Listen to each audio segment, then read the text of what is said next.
Hi guys, welcome back to the Sports TV YouTube channel and other social media handles. We are back here to give you sports updates, football interviews back to back. I'm here with LeoDave, the top analyst here in Ogun State and all over the world. Yeah. So let's talk about the English Premier League. Which team do you think will be the champions of this coming season?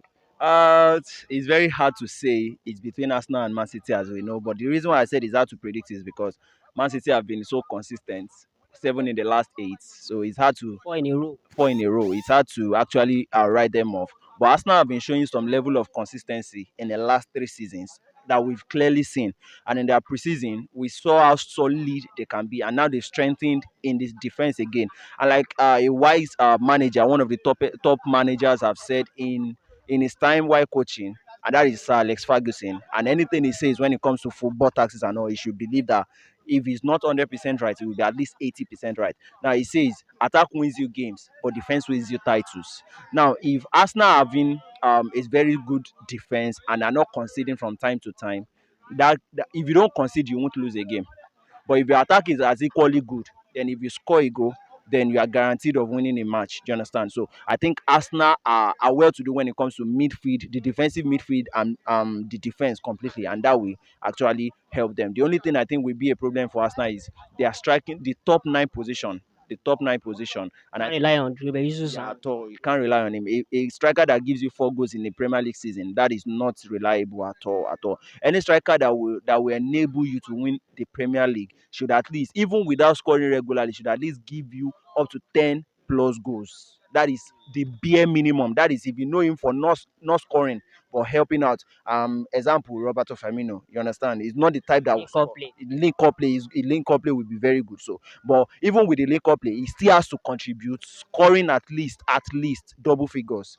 So I think that would be the so if they get somebody like Ivan Toney, in my opinion, because he's a well-proven Premier League striker, we've seen it, and then maybe somebody like Oli Watkins. The reason why I'm mentioning people from within the Premier League is because they know how it runs in the Premier League. It is a risk going out to bring somebody that is not yet proven to come and prove a point in the Premier League. So I think Arsenal are up there, Manchester City up there. But the only thing that will be a problem for Manchester City in the beginning of the season, they will struggle. One reason, Rodri is not available.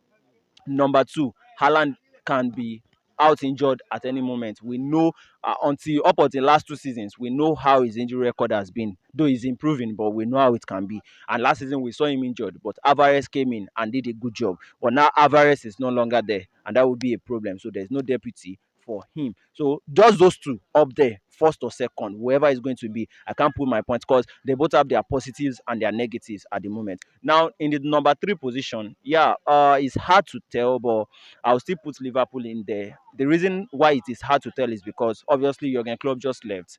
It is a massive change for Liverpool, and a slot. Though the president is telling us that he has done a wonderful job, but all the same, they've not made any signing.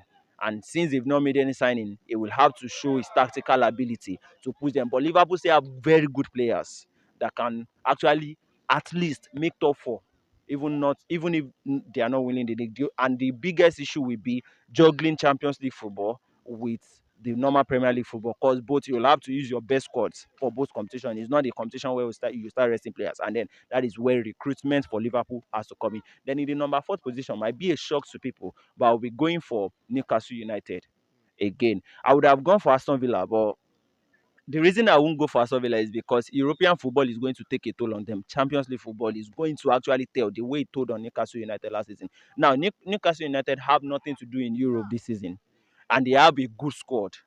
And you know how energetic they can be. So I'm putting them in that mix. I know it's an unpopular opinion, but I'm putting them in that mix. So a lot of people would have wanted me to say Manchester United or no, not Chelsea. Everybody knows, even Chelsea fans know, except you are being delusional.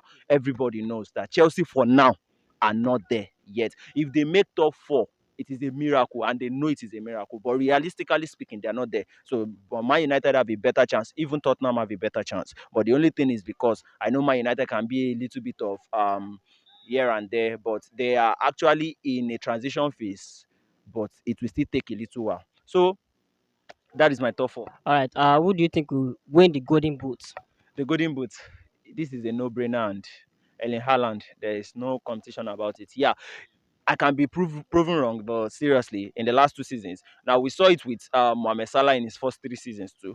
When he came, he saw and he conquered, and he kept on like that until there was a bit of competition in Aubameyang and Sadio Mane, who at the point in time they shared the golden boot. Then there was another time where he had to share it with what's it called, Hurricane. Another time where he had to share it with Human Son. Do you get what I'm saying? So the same Erling Haaland has come in, and then he has been pulling these numbers, call it tappings, call it whatever it is getting the goals, and that is it. So I don't think anybody comes close. Which signing do you think has been the best one so far? So far, not based on what they've done, but based on what we are hoping they do. I think Calafiori is going to be a standout signing. Calafiori is going to be a very big signing for them, and or watch out again, Aaron Wan-Bissaka for West Ham Star. United. Yeah, Aaron Wan-Bissaka for West Ham United is going to make a massive difference in that their defense line. Sufal is already aging and all, so he's going to slot in nicely and is going to be. So watch out for Aaron Wan-Bissaka. Among this newly promoted relegation side, Ipswich Town, Leicester City, and Southampton, which one do you think will finish above the other one? I would have said Leicester City, but you see the issue with Leicester City is they just changed their manager. If it was what's it called, Enzo Maresca that continued with them, I would have said, the philosophy is balanced. They know what the coach wants. They know how to play. But right now, it's a new philosophy entirely. They've lost Kelechi Iheanacho. They've lost Jude Bellingham, and we know how impactful these players were for them last season in their title charge and all. So, but judging by just what we know about the pedigree of the three teams in the last 4 5 years, we will still say it's Leicester City. But we'll be tipping Southampton to go above them based on the fact that they didn't change their manager, unlike Leicester City. That's just the only reason. Make sure you hit that subscribe button for more great content.